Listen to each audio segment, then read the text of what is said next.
idea of civil war only works if the people on opposite sides should be together. If there are two opposing sides that are always in opposition, I guess that's interesting, but it's not as interesting as people like the Vision and Scarlet Witch who would seem to always want to be on the same side. Viz, we talked about this. Yes, but the door was open, so I assumed that...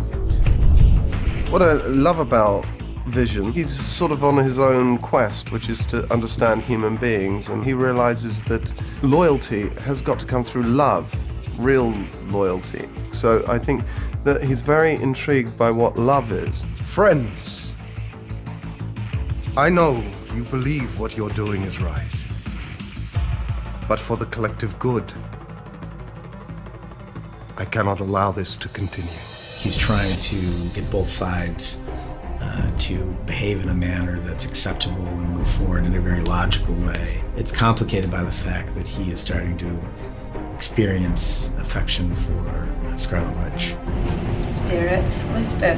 Which is something from the books that's a great arc for him. The way that they've intelligently linked them is that they're powered from the same source. So wherever she gets her powers actually came from the same stone that gives him his whole life. Miss Maximoff manipulates molecular polarity, allowing her to alter reality. I'm a little harder to explain. What you struggle with is he is AI, he's not human, and yet he's the most subdued and felt sentiment in the room. He makes sense in every level, in a logical level and in an emotional level. Although he doesn't mean to, because it's a computer, he doesn't know the difference, but it's his performance is spot on. Mr. Stark would like to avoid the possibility of another public incident until the Accords are on a more secure foundation. And what do you want? For people to see you as I do.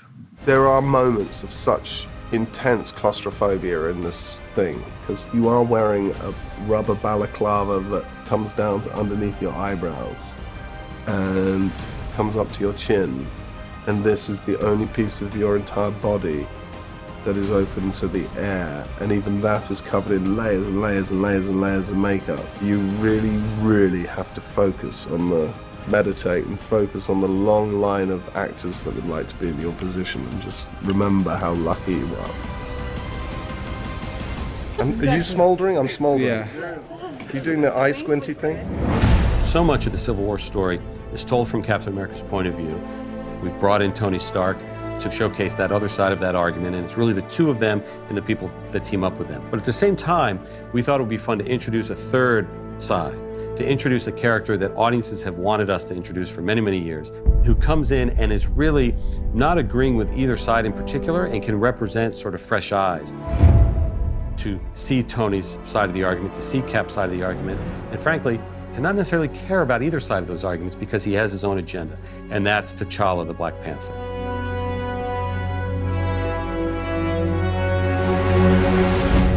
The notion of the Black Panther, the nation of Wakanda, where he comes from, has been seeded going back to Iron Man 2.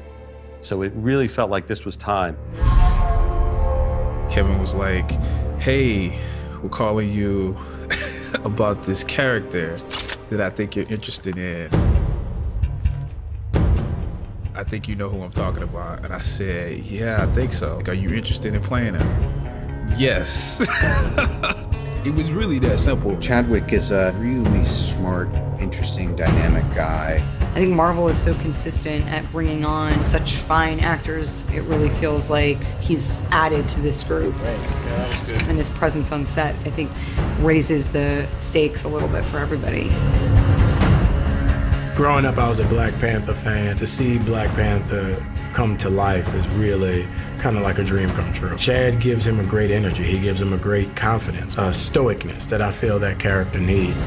Hey, what are you doing? Black Panther's been so incredibly exciting. In the comics, he's so ferocious. He's one of the best trained martial artists in the Marvel Universe.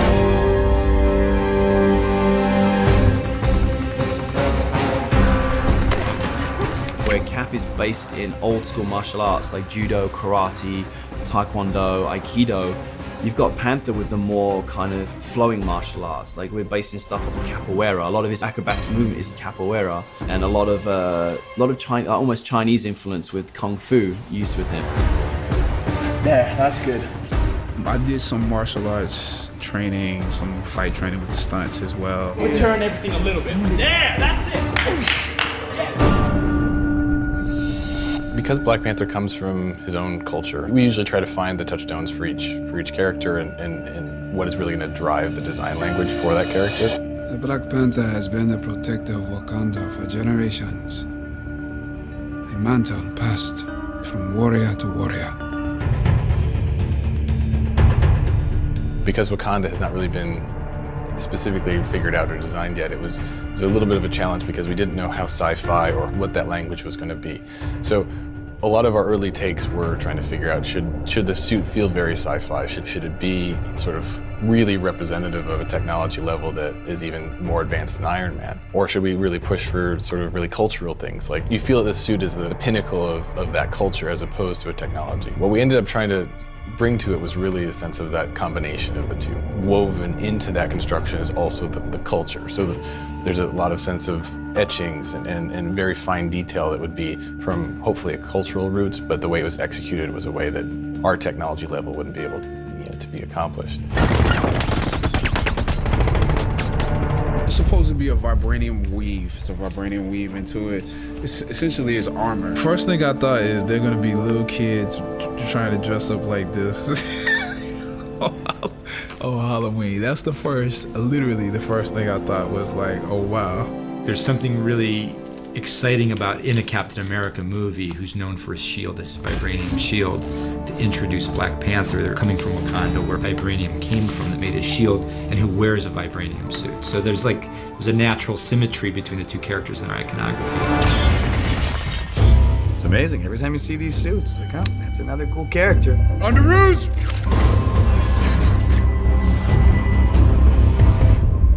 Hey, everyone. He is the top of that pyramid when it comes to our character. He's been Spider-Man for at least 6 months when we meet him. We don't do the spider bite. We don't do the death of Uncle Ben. We've seen that before. When you see him on screen, especially next to characters like Tony Stark, next to Steve Rogers, he brings something special and different to that role because there is an innocence to him. We wanted to go back to sort of like a retro look to him, and I think we created that, and yet this is a Tony Stark suit, so it's not just everybody's Spider-Man moment, so this is something that Tony gives him. So it's got some pretty cool moments. While we have all the spectacle of Spider-Man, you also want to focus on the drama and the conflict and the humor of Peter Parker. And that's one of the reasons why Tom Holland, we think, is going to be so incredible and so amazing as Peter Parker. It was more important to find somebody more age appropriate that would convey that energy and that naivete that would come from being that age and having that kind of power. And we also thought it was really interesting to take that naivete and smash it into the cynicism of the Tony Stark. Hey, Mr. Stark, what should I do? What we discussed. Keep your distance. Web him up. Okay, copy that. Now we're going to see how he differs from the Tony Starks, from the Steve Rogers. And we will meet him for the first time as he gets his first taste of being a part of that world.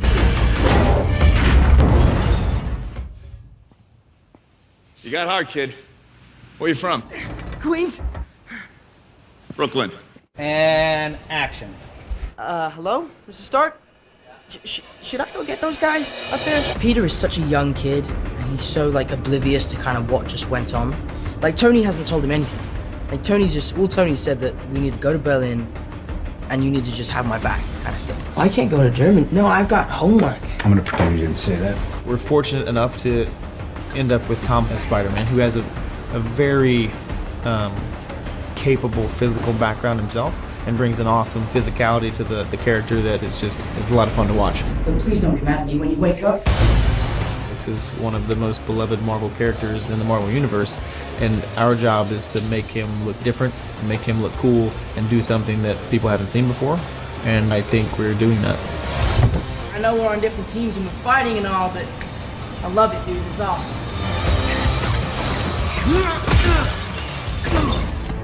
Team Tony, Team Tony Tiger. Our team would be Tony Stark, Black Panther, Spider-Man, Vision, and War Machine. Pick your sides really, really carefully. It's all been leading to this. Sparks are gonna fly. The throwdown. Today we're shooting one of the biggest scenes in the movie. In Civil War, it's one of the biggest scenes, I think, in any Marvel movie ever. Old friends now forced to fight on the battlefield. Great. We refer to it as the splash panel. It's like a double panel in a book. You open up and you look through it, and you look for all the intricate detail of who's fighting who. Some are foregrounded, some are backgrounded. It's very. So this is our cinematic equivalent of a double panel or a splash panel. This is like a comic book fan's dream to see that. Oh, we doing that? Yeah. We had other comic book fans out there on the crew who were tearing up, and it's amazing to see how much impact this mythology has on people who grew up with it. Best crew ever. I've had so much fun. You know, there's been a few moments in these films where you kind of look around and, oh, I'm in good company. This is rad. All right, you know, I got my costume on and I'm ready to kick some booty. There was one moment where we had everybody there. It definitely felt like we were shooting something epic. These are the real heroes. I'm terrified. I'm saying I don't know how to do this. A lot of great actors on set today, a lot of great stunts going on. It's gonna be a really hot and fun day. It was very surreal. Everyone turned to everybody else and was just kind of wide-eyed and saying, like, this is the first time and the last time this will ever happen. My mind's about blown. His might be as well. If you're talking about two sides lining up against each other, more powerful characters become key pieces. It's like a chess match. Just kicked War Machine, he lands, he's facing you, and then you come across.